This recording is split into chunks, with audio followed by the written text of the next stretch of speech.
시작을 하죠. 이제 지금부터 이제 기출풀이 이거를 하는데 아마 소리가 안 들린다라는 분은 다른 문제일 거예요. 예. 아무튼 그래서 그 아마 개인 단말기 문제일 겁니다. 자, 아무튼 사실 이렇게 온라인이어도 이렇게 본다라는 게 사실은 기회가 쉽지는 않죠. 예. 근데 이제 조금 자주 할 겁니다. 예. 특히 보안 기사에 대해서 자주 할 거고, 그리고 이렇게 그 들어왔으니까 제가 이제 몇 가지 잠깐 얘기를 할게요.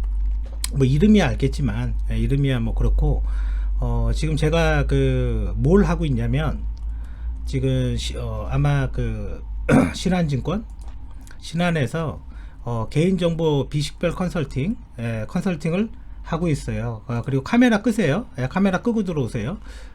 비식별 컨설팅을 하고 있고 이미 끝났습니다. 저는. 그리고 또 이제 뭘 하고 있냐면 3월부터는 이제 삼성생명에 갈 겁니다. 삼성생명에서 다시 보안 컨설팅 할 거고요. 그리고 AK 플라자라고 해서 알죠? 애경 클라우드 전환 사업, 전환 사업에 컨설팅을 했고, 이거 아마 이거는 AK는 아마 2019년에 했던 것 같아요. 그리고 이제 ISMS 컨설팅 3월에 또 같이 합니다. 물론 이제는 그 작년과 재작년에도 계속 했던 일 중에 하나고, 이제 요 중에 이제 또 뭐가 있냐면 이제 모이해킹 한 1년에 두 번 정도밖에 안 해요. 그 다음에 감리, 아마 감리는 여러분들이 좀 잘 모를 텐데 지금은 뭐 잘 몰라도 관계 없습니다. 자, 이 얘기를 왜 그 강의 전에 이야기를 드리냐면, 아마 여기 듣는 분들이 뭐 나이대가 좀 다양할 수는 있겠지만, 제가 이걸 얘기하는 이유는 제가 그 실명으로 들어오지 말라고 그랬잖아요. 그쵸? 예. 본인들이 실제 일에서 물어보고 싶은 게 있다면 뭐 취업도 그렇고 오늘 물어봐도 된다고요. 채팅창에다 쓰면 돼요. 어차피 저는 여러분들이 누군지 모르고 여러분들만 저를 알아요. 그러니까 이해되셨죠? 그래서 뭐 현실적인 얘기 뭐 필요한 거 있으면 바로바로 그냥 물어보면 제가 강의하는 도중에 답변을 드릴게요. 자, 그러면 이제 본론으로 시작해서 이제 들어가겠습니다. 일단 교재가 있어야 되는데, 이게 이제는 2020년 그죠? 5월 30인가?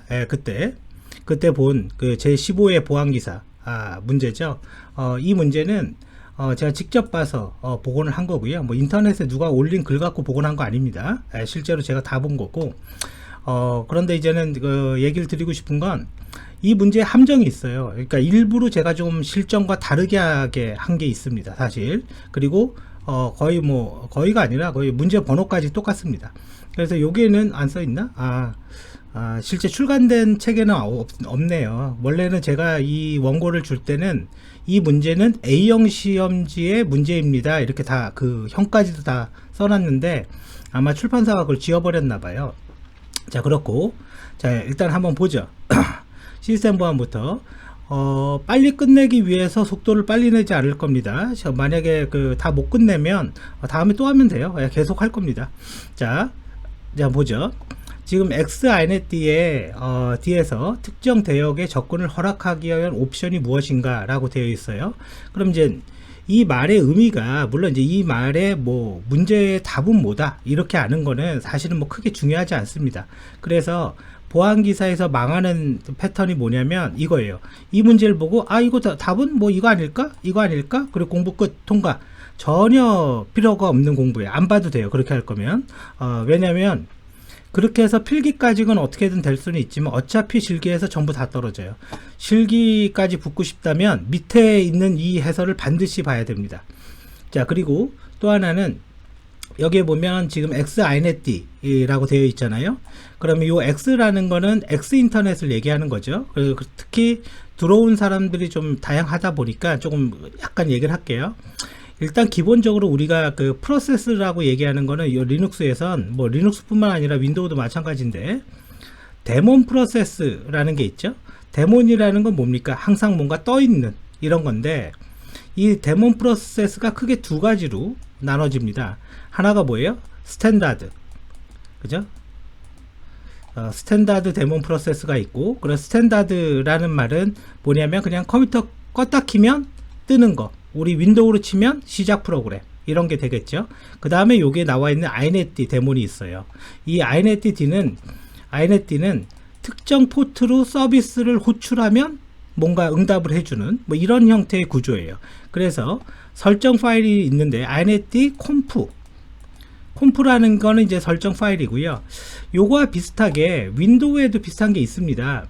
뭐냐면 특정 포트로 호출만 하면 뭔가를 해준대요. 그게 윈도우에서는요, 그게 뭐냐면 null session이라고 해요. 요게 또 시험 문제죠.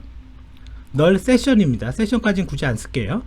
그리고 이거를 서비스하는 게 윈도우의 공유 폴더, 기본 공유 폴더가 있죠. IPC 달러. 요게 그러니까 null session이 이제 최근에 기출된 거고, 그 과거부터 기출되는 거는 공유 폴더에서 기본 공유의 IPC 달러가 기출이 된 거고, 그래서 우리가 xinet라는 문제가 나오는 게, 물론 이런 옵션들이 나오긴 했지만, 문제가 나오는 건 서버가 이렇게 있다면 이 서버로 이렇게 들어오고, 그죠? 혹은 서버에서 이렇게 나가는 게 뭐냐. 그래서 여기에서 보는 여러분들의 관점이 뭐가 돼야 되냐면, 서버 접근 통제 방법이 뭐가 있냐, 그 중에 하나가 그냥 inet인 것 뿐인 거예요. 그런데 특정 대역에서, 즉 서버 간의 접근 통제를 할 때 특정 IP는 못 들어오게 하는 방법은 뭐냐, 이렇게 나온 거죠. 그래서 여러분들이 시험을 볼 때, 저도 이런 옵션 외우고 있지 않습니다. 이걸 외우고 있으면은 강사만 해야죠. 실무는 못하고, 그건 강의만 해야 됩니다. 그건 이상한 거예요. 자, 한번 볼게요. 자, 뭐 특정 IP를 주면 특정 대역을 허락하고, 그죠? 뭔가를 차단한다, 이렇게 되어 있어요. 그러면 allow from이라는 것도 있고 no access, 그죠? 차단은 no access겠죠. 이 두 개는 반드시 알아놔야 됩니다. 그런데 여러분들의 문제는 이제 이렇게 볼 수가 있는 거예요. 잠깐만요. 제가 그것까지 피면 조금 강의가 오래 걸릴 것 같아서 안 피려고 했는데, 잠깐만 한번 피죠.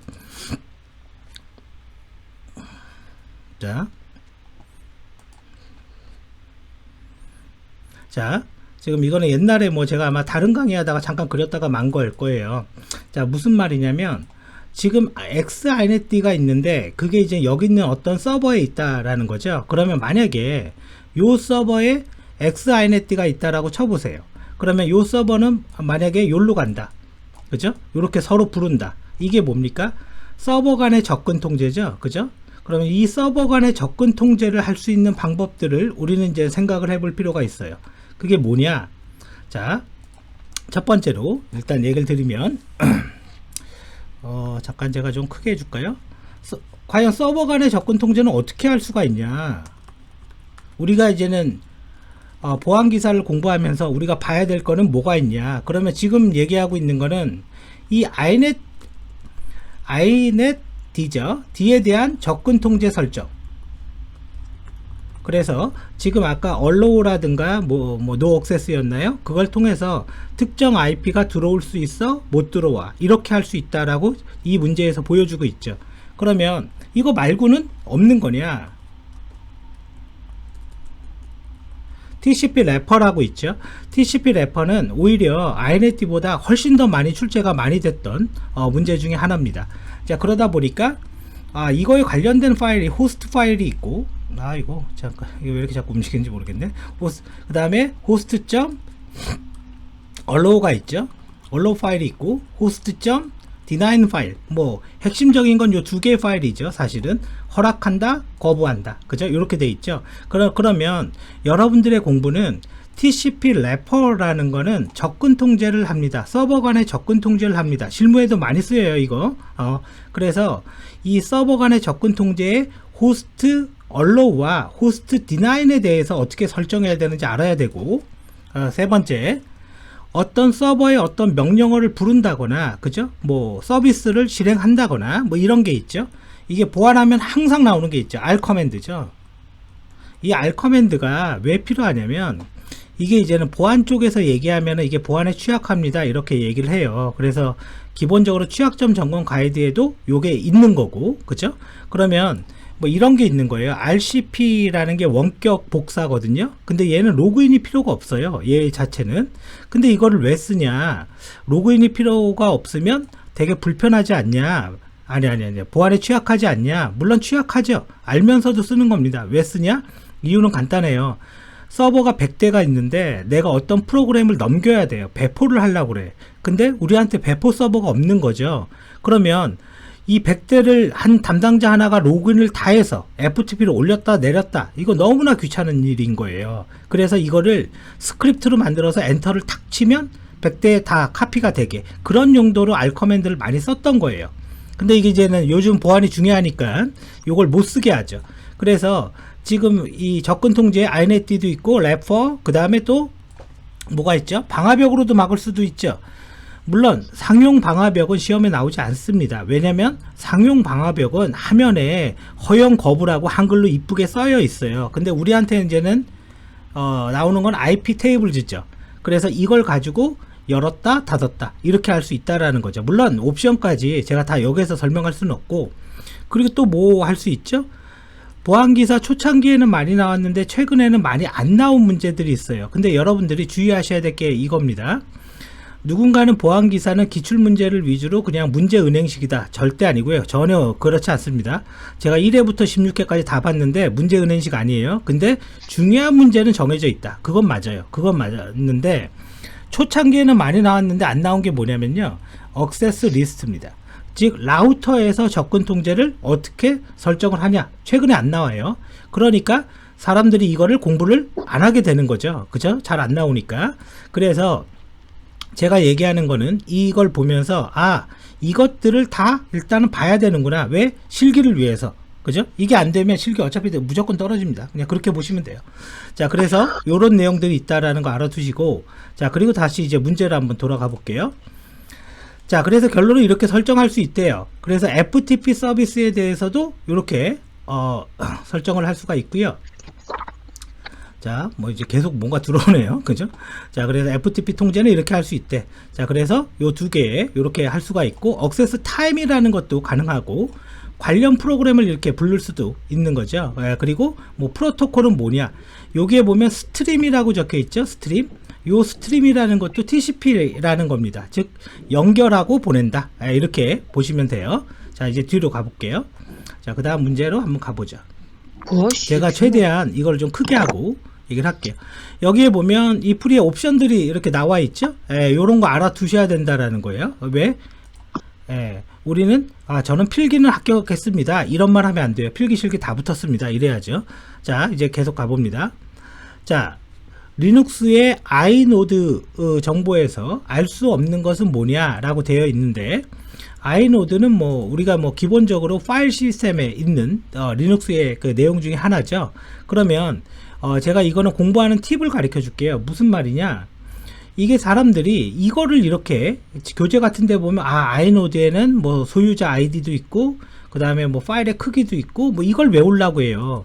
이런 거는 뭐랄까, 공부에 아무런 의미가 없는 겁니다. 그리고 이거는 당연히 시험으로서도 뭐 점수를 주는 문제예요. 그래서 머릿속에서 어떻게 하냐면, 아이노드는 파일에 대한 정보를 갖고 있는데 탐색기구나 이렇게 생각을 하란 뜻입니다. 자, 무슨 말이냐, 제가 하나 들어가 볼게요. 여기에 이제 뭔가의 파일들이 있는데, 우리가 윈도우에서 보면 보기를 누르면 여기에 자세히가 있죠. 그죠? 요 자세히. 그죠? 그러면 이렇게 자세히를 보면 뭐가 보입니까? 여기에 파일의 이름과 날짜와 유형과 크기, 길이가 있죠. 마우스 오른쪽 버튼 누르면 만든 날짜, 수정 날짜 이런 거 있죠. 그죠?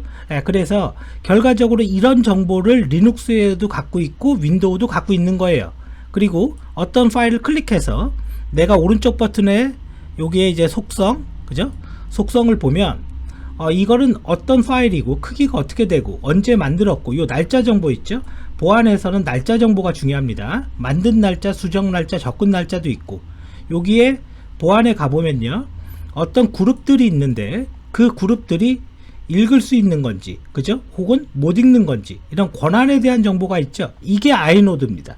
단 리눅스와 윈도우의 차이점은요, 윈도우는 이러한 정보들을 MFT라는 마스터 파일 테이블에 관리를 하고 있고, 윈도우는 아이노드에 이 정보가 관리하고 있고요. 여기에 이름 있죠. 이름 부분이 리눅스는 없습니다. 그 차이밖에 없어요. 그러니까 아이노드를 외우면 안 되는 거죠. 그렇죠? 떨어지면 떨어졌지 이런 건 못 외웁니다. 자, 그래서 접근 권한, 그 다음에 파일의 크기, 링크 수 당연히 있죠. 뭐 당연히 있는 겁니다. 자, 넘어가요. 자, 리눅스의 etc 밑에 섀도우 파일에서 알 수 없는 것은 이라고 되어 있어요. 그러면 우리가 이렇게 봐야 돼요. 여러분들이 보안이 유행을 타요. 사실은 유행을 타는데 그 유행 중에 하나가 뭐냐면 조금 말이 이상하긴 한데 무슨 말이냐면요. 우리가 이제 보안 중에 항상 보안하는 사람들의 가장 큰 이슈는 ISMS라는 보안 심사입니다. 요즘 뭐 ISMS-P 뭐 이렇게 얘기하죠. 그러면 이런 심사나 어떤 취약점 점검 이런 것들을 할 때 우리가 이제 뭘 하냐? 보통 우리가 이제 그런 거 있잖아요. 패스워드를 뭐 30일마다 바꾸겠습니다. 뭐 이런 지침들을 마련해 놔요. 그럼 패스워드를 뭐 90일마다 변경을 하겠다. 그런데 이제 문제가 있죠. 90일마다 패스워드를 변경을 하려면요. 이게 컴퓨터가 안 되면 아무 문제 안 돼요. 그냥 바꾸면 됩니다. 그쵸? 그냥 바꾸면 돼요.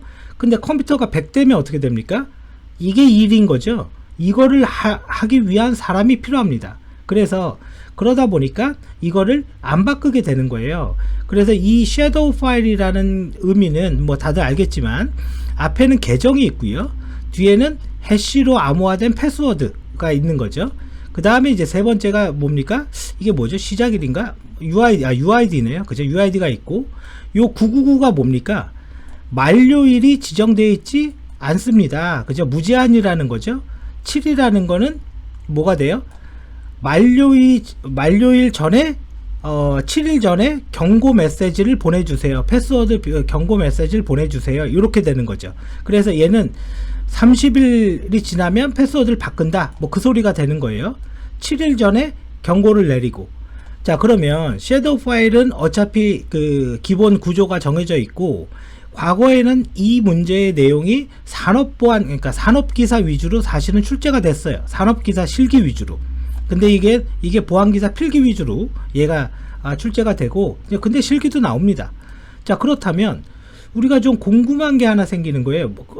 뭐냐면 얘를 설정을 할 때 그죠? 이런 걸 보는데 이런 것들은 도대체 여기에서 파일을 이렇게 바꿔도 되지만 요거에 관련된 파일이 또 하나 있죠. 로그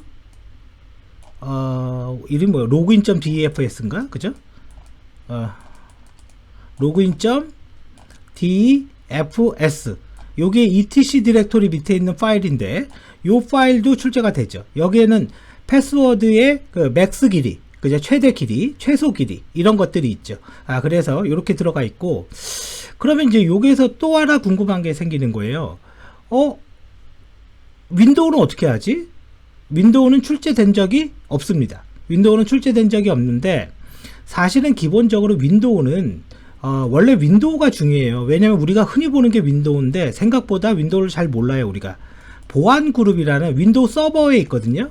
보안 그룹이라는 메뉴에 암호에 관련된 게 있어요. 그거의 메뉴에서 설정을 하면 되는데 문제는 그 화면을 이렇게 보여주면 누구나 답을 알게 되잖아요. 화면만 봐도 답을 알아요. 그러면 우리는 윈도우는 신경을 안 써도 되나? 그렇지 않다라는 거죠. cmd를 치면요. cmd가 뭔지는 알죠? cmd를 치면 저도 이제 명령어를 외우고 있다가 뭐 자꾸 까먹어요. 이게 뭐 외워야 될 것도 많아서 net account인가? 그죠? 요게 한번 보죠.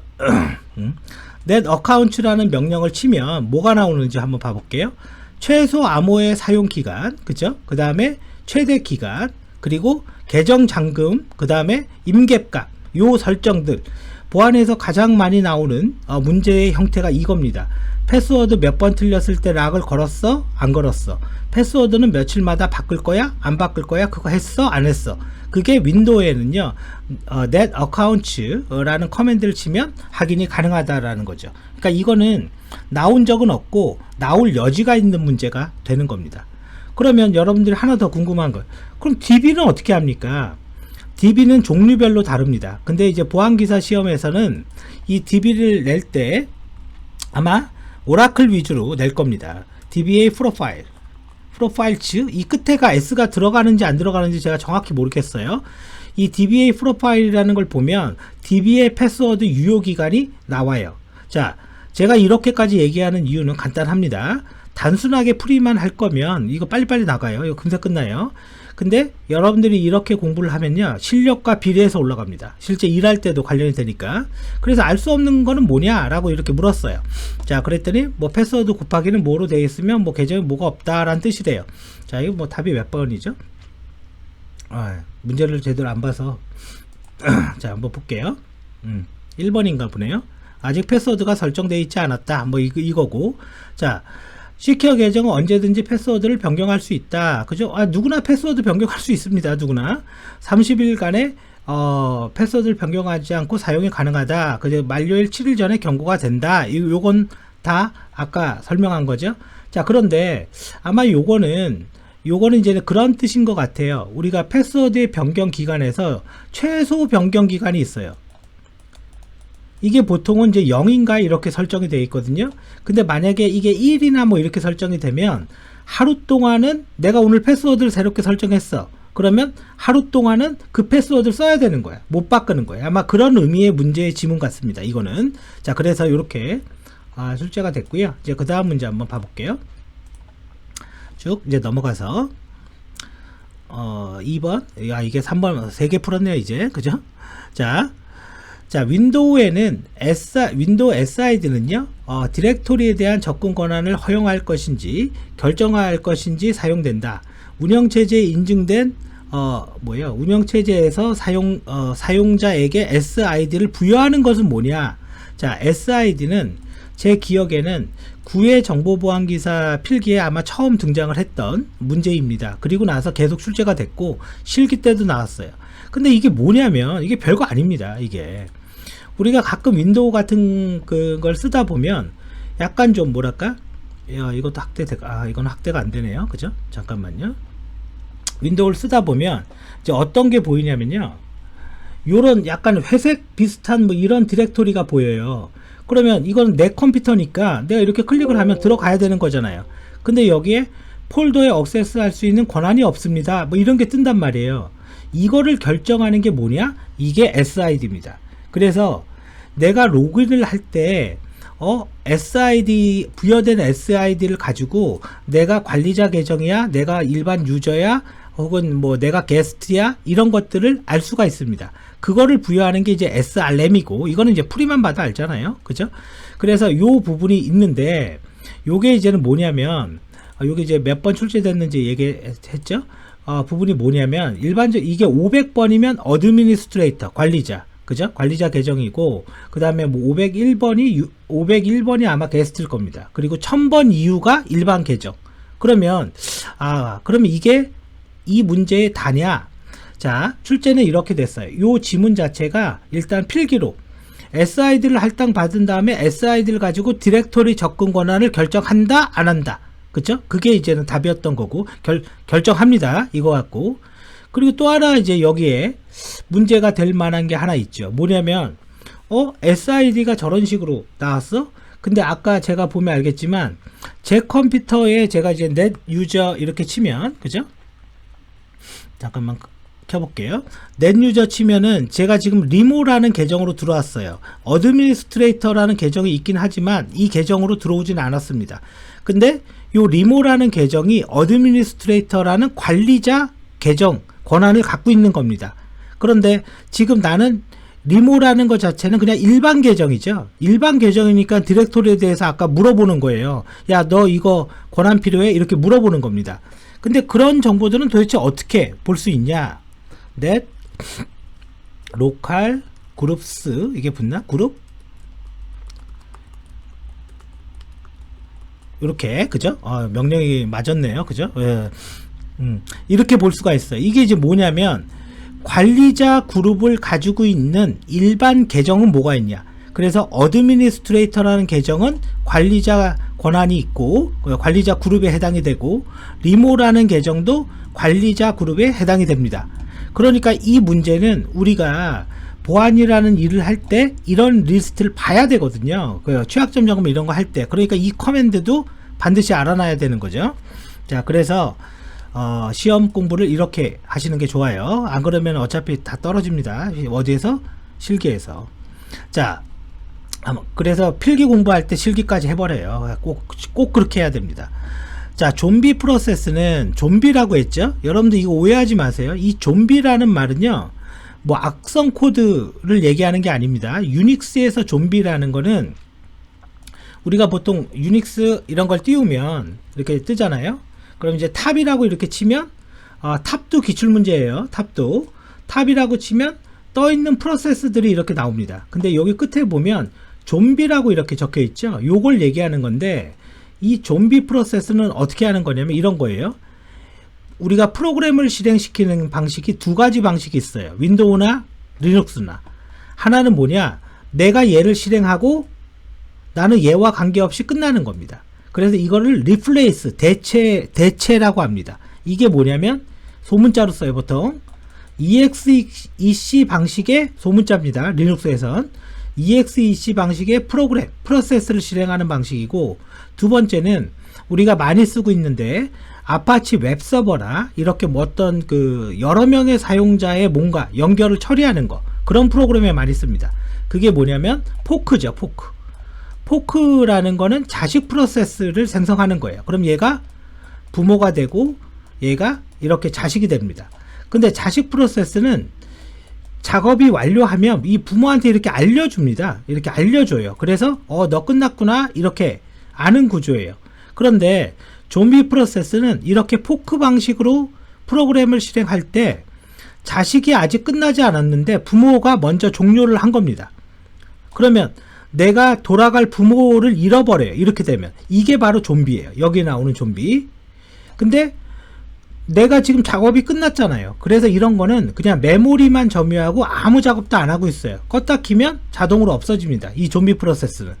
그런데 이거의 문제는 되게 치사한 겁니다. 이게 한 2번 나왔거든요.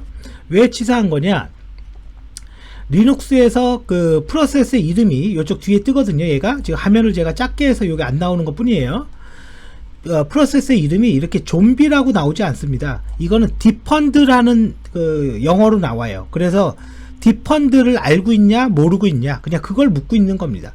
근데 여기에선 더 이상 뭐고 없습니다. 그게 다예요 그냥. 자, 그래서 거기까지 알아두시면 되고요. 자, 한번 볼게요.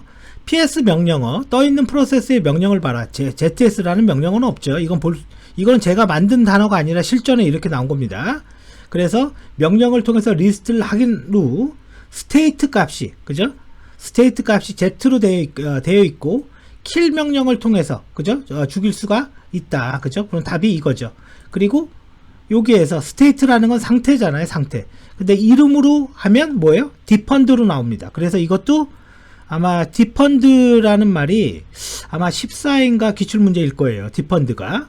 그런데 이제 여기에 요 킬이라는 명령이 있어요.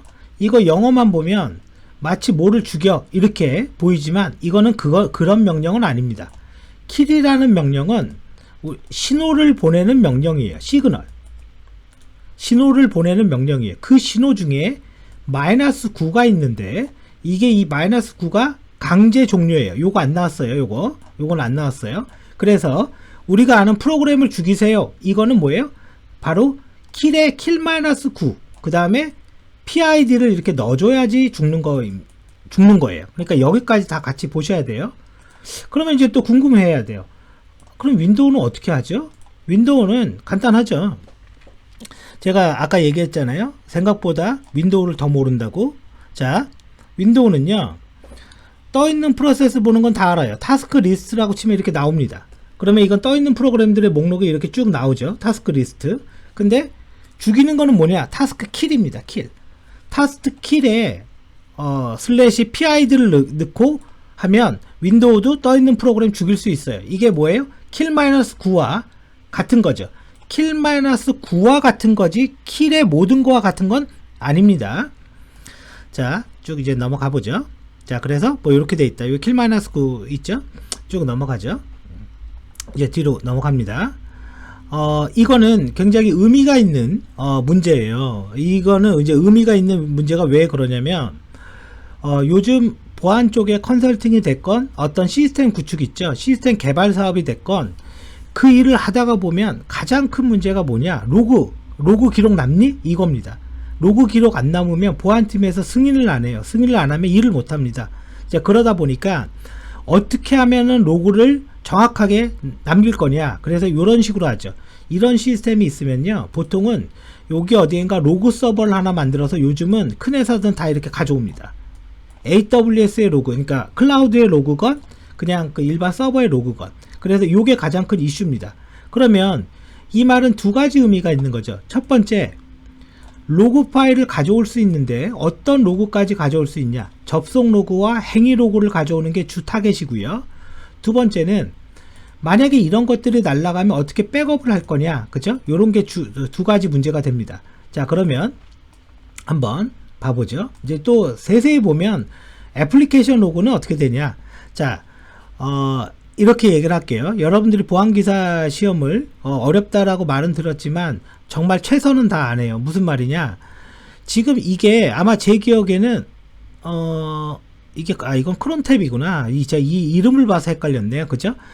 뭐냐면 로그를 기록하는 방식 중에요. 이 로그를 부르는 프로그램이 있습니다.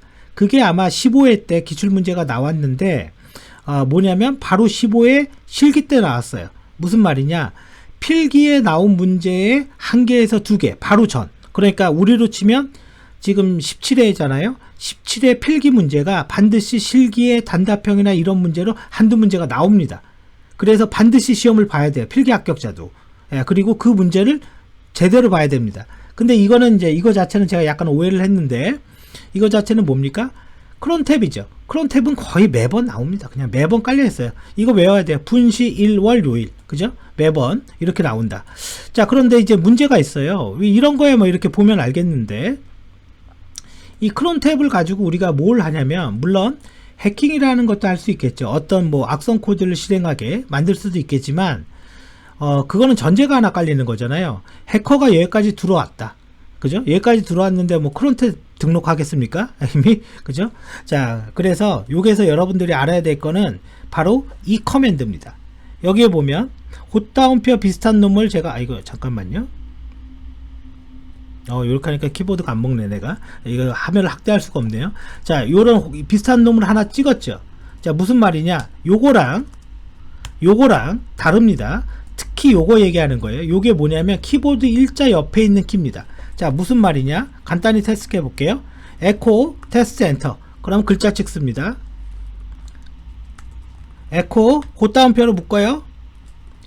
유네임 헛다운표로 묶어요. 그리고 엔터. 그냥 글자 찍죠. 에코 일자 헛다운표. 기호가 약간 다르죠. 제가 이건 화면을 크게 해주고 싶은데 이거 해줄 수가 없어요. 여기 터미널에선. 이건 뭡니까? 운영체제의 종류를 찍죠. 이거 명령어입니다. 유네임이 명령어를 실행한 결과를 넣죠. 그래서 헛다운표 요 일자 옆에 있는 거는 위에 거랑 완전히 다른 거예요. 그러면 이게 왜 크론탭하고 관련이 있습니까? 라고 물어보면 이게 되는 거죠. 한번 생각을 해봐요. 무슨 말이냐. 크론탭을 쓰는 이유 중에 가장 큰 이유는 백업입니다. 그럼 매일 저녁마다 어떤 파일을 백업하는 거, 이게 크론탭의 역할이에요. 그러면 크론탭의 역할이 이거라고 했는데 이 백업 파일을 만들 때 내가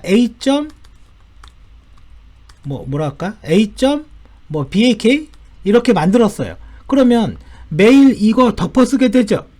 그럼 지워질 거 아니에요. 근데 나는 이걸 히스토리 형태로 남기고 싶은 거예요. 그런 경우에는 지금 이렇게 하면 없어질 거 아닙니까? 그래서 13회 정보보안기사 필기에서 뭐가 나왔냐면요. 그게 문제의 답은 아니었습니다. 참고로. 이런 식으로 나오는 거예요.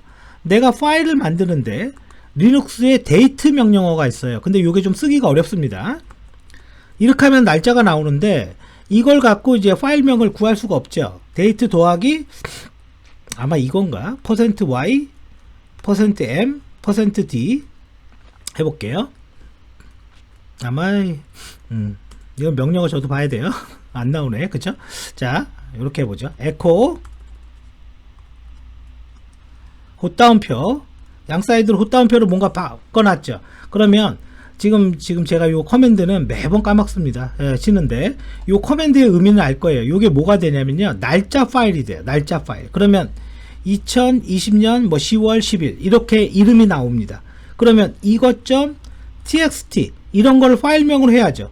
그럼 내가 백업을 할 때 이렇게 해야 되는 거 아닙니까? 백업.sh를 부르는데 요 부분을 어떻게 해야 됩니까? 데이트 명령으로 날짜로 만들어야 되죠. 요 문제가 언제 나왔다고요? 13회 기출풀이에 나왔다고요. 그래서 제가 이거 똑바로 못 치는데 지금 그죠? 똑바로 못 치는데 요 부분은 13회일 겁니다. 13회 지문에서 확인해 보세요. 시스템 보안에서 이건 반드시 알아놔야 돼요. 자, 그리고 이제 나머지 것들은 뭐 그냥 그 분실 일 월 초 그죠? 초는 아니죠. 요거는 무조건 암기입니다. 요거는 실기 때도 반드시 필요하니까. 자, 쭉 이제 넘어가요. 뒤로 넘어가서 보죠. 자, 매번 시스템 보안 문제에서는 반드시 로그 파일에 대해 이런 문제는 하나씩 있습니다. 근데 실기는 뭐가 다르냐? 실기는 이 로그 파일의 내용을 물어봅니다. 내용을. 그게 좀 다르다라고 보시면 돼요. BTMP는 뭡니까? 패스워드 틀린 거. 그리고 last b라는 명령으로 하죠. 그러니까 이런 문제 틀리면은 뭐 붙기는 생각하지 말아야죠. 붙는 거는. SU 로그라는 거는 사용자 계정 정보 변경. 그래서 커맨드가 뭐죠? su죠. su-root 뭐 이렇게. 그럼 이제 여기에서 뭐가 나오냐면 도학이라고 적혀 있으면 로그인에 성공한 거, 마이너스로 적혀 있으면 로그인에 실패한 거. 그것까지 알아놔야죠. 그리고 WTMP는 로그인과 로그아웃을 가지고 그죠? 로그인과 로그아웃 갖고 라스트 명령으로 그죠? 확인을 할 수가 있습니다. 그리고 현재 로그인된 사용자 UTMP죠? 그죠? 현재 로그인된 사용자. 그래서 이거는 뭐로 확인해요? 후. 그죠? 후로 확인을 하고, 라스트 로그는, 그죠? 마지막 로그인 정보를 갖고 있어요. 이건 맞는 말이에요. 근데 핑거라는 거로 확인한다? 이게 틀린 말인 거고. 자, 제가 여기에서, 우리 기출풀이가 얼마나 정확한지 얘기를 드릴게요. 간단히 얘기할게요. 이거는 15회 정보보안기사 필기 문제와 문제 번호까지 완전히 똑같고, 지문 다 똑같아요. 예, 다 똑같고. 그런데, 15회 다음에 16회죠. 16회에 이 문제가 있습니다. 이 문제가 있는데 의도적으로 제가 이 문제를 약간 조작을 했어요. 실전과. 근데 16회 실전에서 뭐냐? 답이 이거였습니다. 근데 여러분들이 보고 있는 이기적 기출풀이에서는 의도적으로 제가 한두 문제 약간 다르게 해요. 일부러. 그러니까 우리 거 보고 베끼면 그대로 걸리죠. 베꼈는지. 실전과 다른데. 그래서 제가 미리 이 강의를 통해서 얘기를 하면 16회도 답이 라스트 로그였어요. 16회도. 근데 16회에 어떻게 바꿔놨다고요? 아마 UTMP가 답이게 제가 아마 지문을 바꿨을 겁니다. 실전과 다르게. 그래서 전체 100문제 중에 한 3문제에서 4문제는 그렇게 바꿔줍니다. 자, 이해되시죠? 무슨 말인지? 그래서 요거 알아두십시오. 자, 넘어갑니다. 자, 그래서 보면 라스트 로그 하니까 마지막 로그인, 그죠? 정보, 여기 보면 시간이 있죠? 루트로 어떻게 들어왔다. 이 IP까지 이렇게 들어온 거죠. 그럼 IP가 이렇게 들어와 있으면 이 IP로 이렇게 들어와 있는데 NAT라는 게 있으면 어떻게 돼요? IP가 바뀌어서 들어와서 요게 찍히는 거죠. 그리고 PST라고 나오는 건 뭡니까? 원격. 이 말 알아놔야죠. 원격. 그죠? 이 PC 안에서 들어온 게 아니라 이렇게 통신 통해서 이렇게 PST 그것도 같이 볼 수 있어야 됩니다. 자, 쭉 이제 넘어가요. 쭉 넘어가고, 자, 버퍼 오버플로우는 그냥 시스템 보안에서 그냥 한 문제 깔려 있어요. 그러니까 이건 틀리면 안 되는 거죠. 근데 약간 요즘 조금씩 어렵게 냅니다. 자, 다음을 보고 발생할 수 있는 보안 취약점으로 올바르지 않은 것은, 그럼 이제 누가 딱 봐도 항상 보안에서 요거 나오는 거죠. 이게 무슨 의미예요, 지금? 여러분들이 컴퓨터 언어에서는 C 언어건 자바건 뭐 파이썬이건 뭐건 간에 어떤 언어를 공부할 때 가장 중요한 거는 뭐냐? 문자열입니다. 그러면 이게 말하는 게 뭐냐면 이 문자열에 들어갈 수 있는 방의 크기가 500개가 있다라는 거예요. 그러면 리드 버퍼의 변수가 여기 있죠? 여기 있는 거를 이렇게 넣는 거죠. 근데 얘는 몇 개입니까? 2000개잖아요. 그러면 얘가 더 크죠? 그러면 이거는 컵입니다. 컵. 이 컵에다가 이렇게 들이부으면 요 맥스가 물이 넘치는 공간이 500리터인데 2000리터의 물을 부어버리면 어떻게 됩니까? 물이 넘치죠? 그걸 영어로 컵을 영어로 뭐라고 그래요?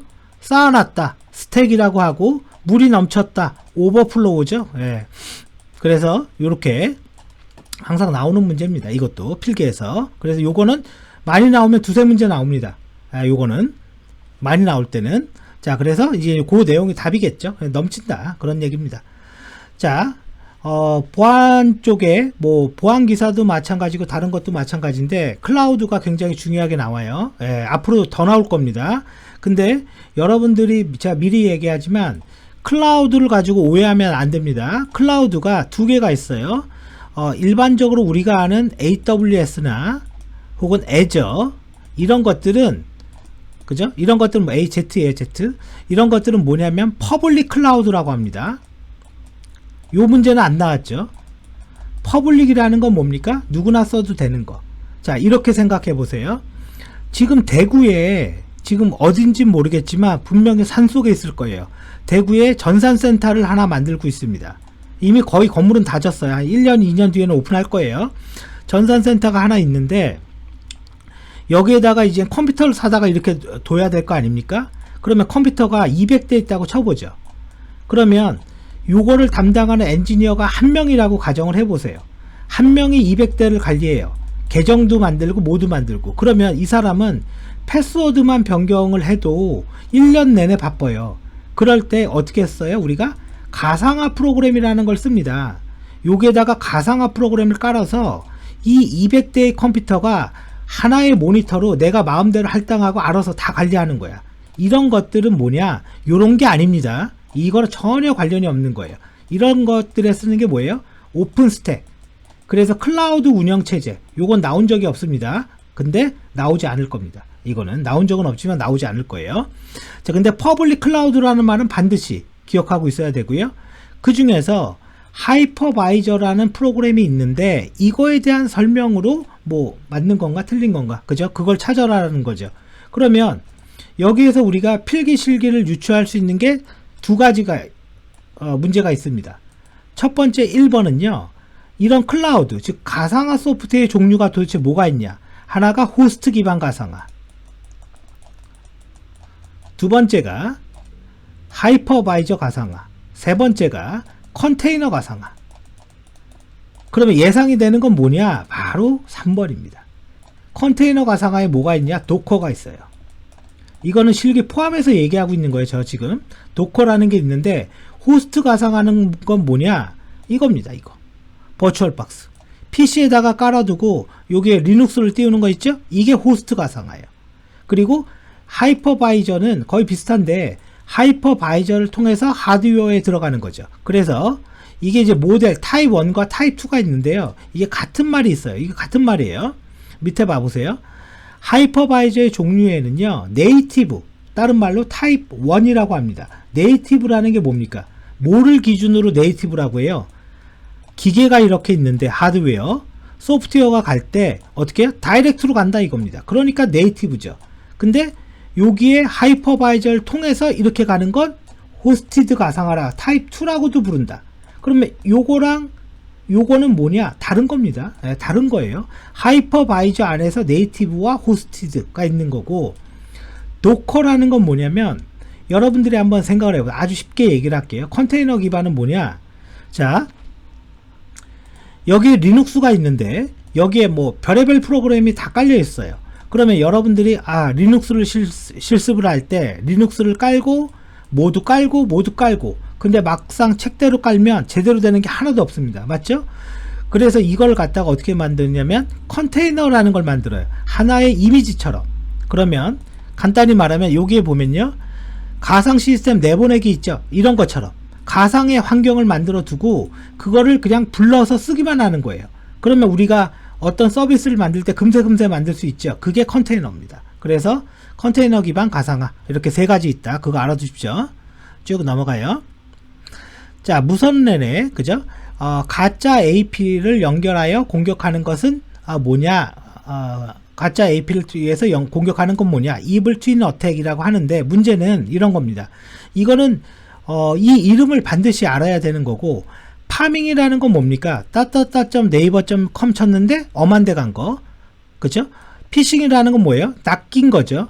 메일이 왔는데 그 메일을 클릭했더니 이상하게 된 거. 그 다음에 Kleg, 이게 이제 중요하죠. 이게 이제는 16회도 계속 나왔고 실기에서도 나오고 더 나올 게 있습니다. 그래서 이게 뭐예요?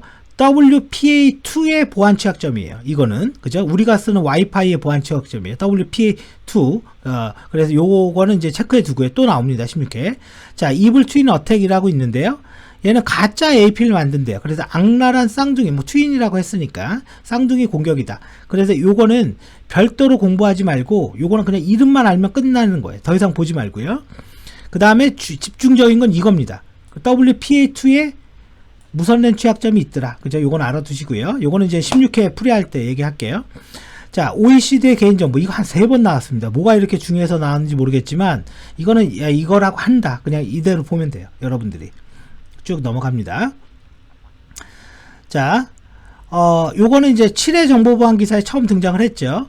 뭐냐면, 지금 인터넷 익스플로러의 방문에 관한 정보다. 그죠? 방문에 대한 정보인데, 이게 이제 iEdge 혹은 인터넷 익스플로러 그 10 이상부터는 요 파일에 기록을 합니다. 그래서 내가 어떤 웹사이트 방문 정보 있죠? 그건 요게 기록되고, 9 이하는 index.dat. 그러니까 과거의 기출 문제는 이거였습니다. 다. 그래서 요게 처음 15회 때 처음 등장을 한 거예요. 그러면 이제 이거의 의미는 뭘 얘기하냐면, 결과적으로 포렌식을 말하고 있는 겁니다. 포렌식을 말하고 있는 거고, 포렌식이라는 게 뭡니까? 누가 내 컴퓨터 건드렸어 혹은 뭐 했니 이거 보는 거잖아요. 그 중에 하나가 웹사이트 방문 기록. 그죠? 웹 방문 기록. 내 친구 PC가 원격으로 내 PC 들어왔어. 이거 어떻게 보죠? 이거 이벤트 뷰입니다. 이벤트 뷰어 보면, 이벤트 뷰 보면 이거 원격으로 들어온 거 봐요. 그래서 시스템도 있고 응용도 있고 보안도 있죠. 요것도 이제 기출문제죠. 요 3개. 자, 그리고 또 내 PC에서 뭐 했냐. 내 PC에 어떤 명령어 쳤니? 그 중에 하나가 나온 게 뭐냐면, 여기 있죠? 여기에서 명령어 치는 거? 이게 아마, 제가 정확히 이름은 모르겠는데, 기출문제예요. run MRU인가? 요 MRU라는 레지스트리 키, 요 이름이 뭐냐? 요게 기출이 됐죠? 그 다음에 네트워크 사용 정보, 물론, 이걸 다 얘기할 수는 없으니까요. 이건 교재에 있어요. 그래서 요거 알아두십시오. 자, 그 다음 나머지 파일들은 관련이 없다. 자, 이게 바로 제가 얘기하려던 게 이거였어요. 로그 파일을 기록하는데 이거 누가 봐도요 몬슬리잖아요 지금. 그럼 뭐야, 6개월 단위로 컴플레스 압축해서 6이라는 게 6개월 단위로 저장해라. 그럼 여기에 명령어가 도대체 뭐냐. 그러면 로그 파일을 순환해서 기록한다 이거죠. 그래서 이렇게 이게 15회 정보보안 필기에서 처음 등장했는데, 이렇게 등장을 하면 어떻게 되냐, 실기에 나옵니다. 예, 실기에 나왔어요. 그래서 바로 직전에 기출풀이가 중요합니다. 자, 그래서 로테이트라는 옵션은 몇 개의 백업을 결정할 거다. 그죠? 이렇게 하고, 특정 스크립트 실행을 지정할 수도 있고, 압축을 할 건지 안 할 건지 이것도 지정할 수 있다. 그래서 뭐 이 apt-get은 뭡니까? 프로그램 까는 거죠. apt-get install log rotate를 설치해라. 그죠? 이렇게 쭉 넘어갑니다. 시스템 보안은 오늘 끝내야 되잖아요. 그죠? 아무래도 쭉 뭐 나머지 이렇게 데일리로 줄 수도 있고요. 로그 파일의 개수를 이렇게 14개 이렇게 줄 수도 있고, 이거 나머지 알아두십시오. 쭉 이제 넘어갑니다.